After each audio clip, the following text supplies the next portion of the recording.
What's going on, boys? It is day number 24 of reading through the book of Job. We are going to be covering a pretty interesting topic that Job is kind of questioning. I would say that this topic that we're going to be looking at is something that I would say the whole world questions a lot.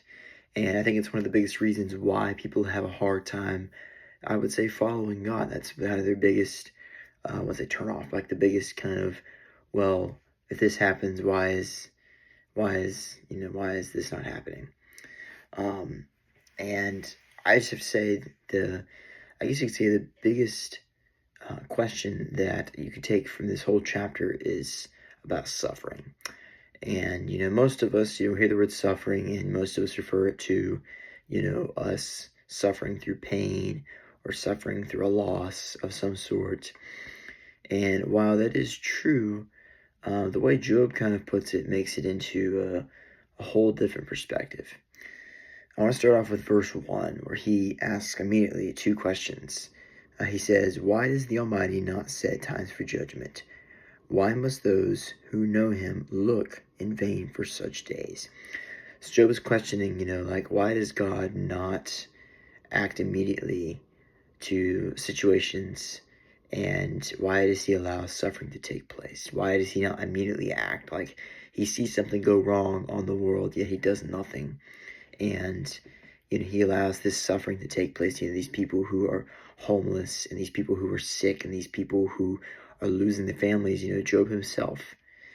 And the biggest thing that I myself have battled with for a long time, not necessarily with any suffering of any sort, but really just kind of the answer to that question of why God, and it's like, it really does kind of like, generate a thought in your head. Well, why doesn't God? Like, he's God. Like, he made everything. If he doesn't like evil, why doesn't he just come down and change it? But when you really start to really break it down and think about it, like, you don't even have to, read the Bible to understand why suffering is the way it is.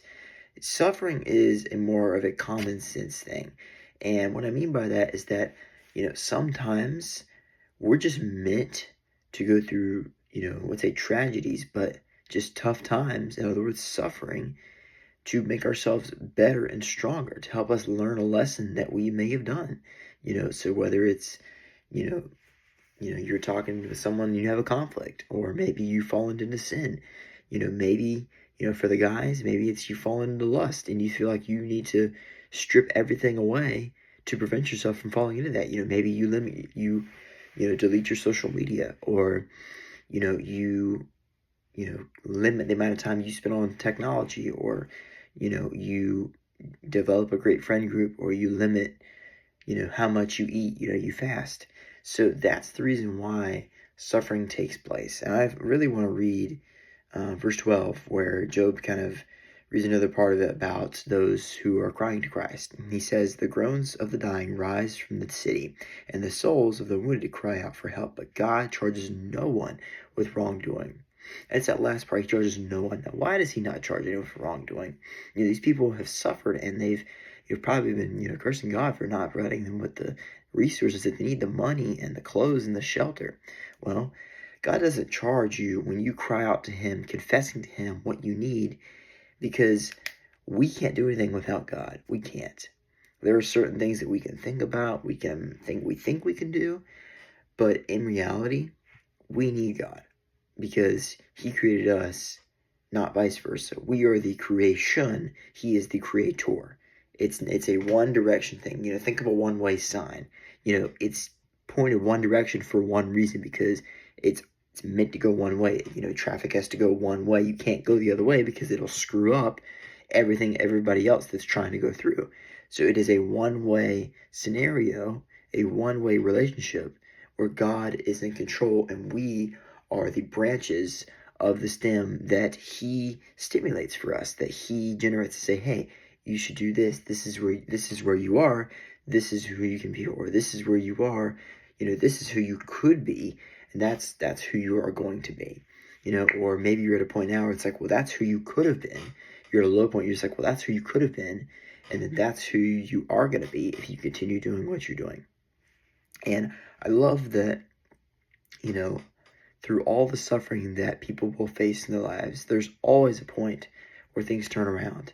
So you think of these people like now, Job talks a lot about these people who are left naked, on mountainsides and in cities, having to cover themselves with pretty much anything that they can find to protect their bodies from the rain and the weather and, just the environment overall. You think about these homeless people today, like, a lot of them are in that same kind of boat that Job mentions here. And, particularly this is from verses 8 all the way to 12, what I just read. But what we notice is that the more that we cry out to God, and if you've ever been in the position that you're homeless and you're now not, I praise you, and that's amazing. I'm glad that God has called to you. And I do believe that those who have been brought out of poverty and home and without a home, it is from God himself. I myself had never been in the situation, so I can't say, how it feels, but I have been to the point where I feel like, I've lost, a decent amount of things to where I felt as though I just can't move forward at the moment. Whether that's, I lose the ability to, think of it as you're a kid, when you're a kid and you come home and you get a bad grade, you get punished. That's that kind of feeling I've had. I've never been at the point where I've lost anything, and I hope that, if you have, that, it was an eye-opening experience for you, and I hope that if you haven't experienced it, that nobody ever has to go through something like that. But at the same time, I could say what I want, do it all I want, but God can change my life like that instantly, and it can go in the complete opposite direction. I could be, stripped of everything, just like Job is here. And, we must be willing to, trust whatever he has and remain faithful, whatever he throws at us, whether he throws, a basketball at us or he throws a bowling ball at us. We have to be willing to catch both. And I want to end off with this last verse, which is verse 22 through 24, where Job says, "But God drags away the mighty by his power. Though they become established, they have no assurance of life. He may let them rest in a feeling of security, but his eyes are on their ways. For a little while they are exalted, and then they are gone. They are brought low and gathered up like all others. They are cut off like heads of grain." So God separates the wicked from the wise to place them into their select, eternity of separation.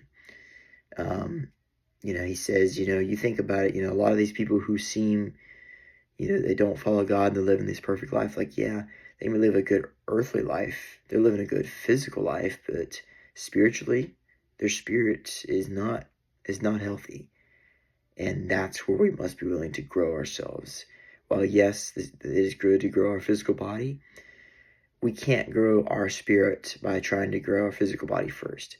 It's the other way around. When we grow our spirit, everything else follows along. Think of the term, you can't fix yourself with yourself. And you can't fix yourself by trying to change things on the outside. You can't just change yourself physically and think that people are just going to respect you and obey you. You have to be willing to change from the inside out. Change your heart. Allow God to change your heart. Allow him to be in your heart and speak through you in order that you may understand, his wisdom, and that you could look at the world just like his one and only Son that he sent for us, Jesus Christ. And I do believe that we have the ability to, follow his orders, and we get a choice. We can choose to obey them or we can choose to refuse them. But just remember that the decision you make will affect where you end up. So if you end up, lost and face all sorts of troubles, don't blame God. It's not God's fault. God doesn't make you suffer. He doesn't make you suffer. The world is just a bad place overall.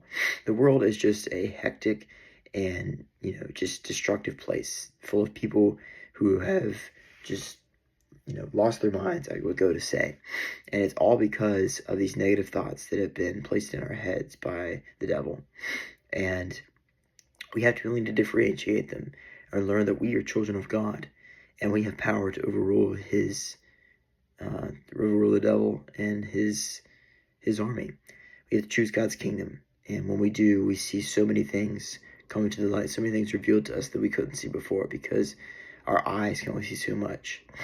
One of the other great things that I've just now thought about was when you think about different forms of light.